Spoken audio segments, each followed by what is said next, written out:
Hello po sa inyong lahat mga ka-crypto. Ako po si Pinoy Crypto Trader at sa video na ito ay atin pong pag-uusapan ang aking technical analysis dito po kay Pepe ngayon pong October 14, taong 2024. Pero quick update lamang po tayo rito kaya diretso na po tayo sa pagti-technical analysis sa kanyang daily chart time frame na ito.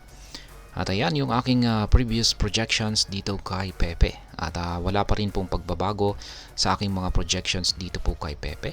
Kung saan ay yan sa mga projections na ito ay yung kanyang consolidation ay ito po yung may mataas na posibilidad na kanyang ipagpapatuloy na kanyang magiging galaw sa mga paparating na araw.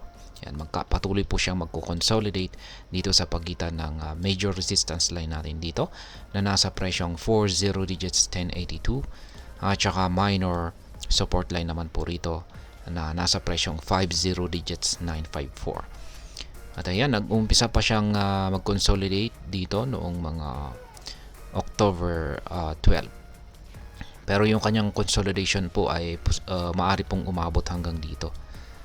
Yan, sa support natin na 50 digits 881. Kasi yung kanyang consolidation ay nag-umpisa pa nito mga October 3 hanggang sa kasalukuyan.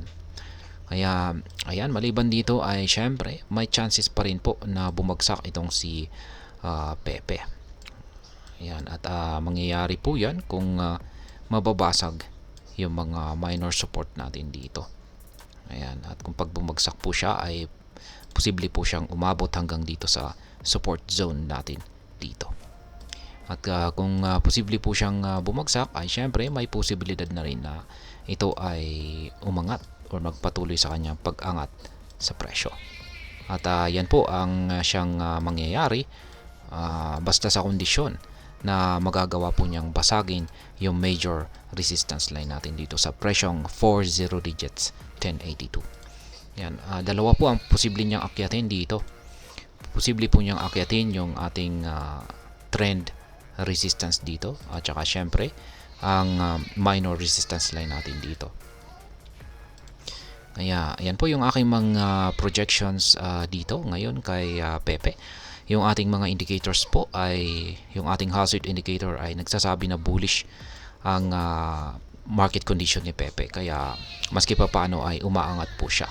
Pero yung problema natin dito ay yung ating QQE mode indicator kung saan ay halos wala pong nabubuo na mga QQE bars. Ibig pong sabihin ay matamlay po talaga or mahina ang volatility ni Pepe. Kaya yan po yung aking naging basihan kung bakit ko nasabi na sa mga projections na ito ay mukhang mas mataas ang posibilidad na makakaranas or patuloy na makakaranas ng consolidation itong si Pepe sa mga paparating na araw. At ayan, sa mga bago lamang po rito mga ka-crypto ay check na lamang po ninyo ang description ng video na ito para malaman kung anong platform at mga indicators ang ginagamit ko dito.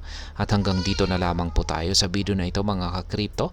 Marami pong salamat sa panonood. Ingat po tayo lagi at God bless po sa ating lahat.